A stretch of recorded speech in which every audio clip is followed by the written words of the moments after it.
Bago ngayong gabi, pinalaga ng Philippine Coast Guard ang panibagong pambobomba ng tubig ng China Coast Guard malapit sa Bajo de Masinloc o Scarborough Shoal.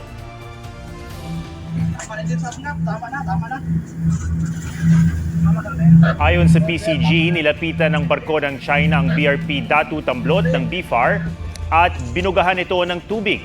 Sa buong operasyon, 6 na barko ng China Coast Guard at iba pang Chinese militia vessels ang namataan. Ayon sa PCG, sinisikap harangin ng China ang pamimigay ng tulong ng barko ng Pilipinas sa mga mangingisdang Pinoy. Nanindigan ng BFAR at PCG na may karapatan ang mga mangingisdang Pilipino na pumalaot doon at lehitimo ang operasyon nila. Naunang iginiit ng China na nagpumilit ang Pilipinas na lumapit sa Bajo de Masinloc na kanila ring inaangkin. Binuntutan, pinwersa at pinotorkano nila ang barko ng Pilipinas para itaboy. Anila, professional, standardized at lehitimo umano ang ginawa nila.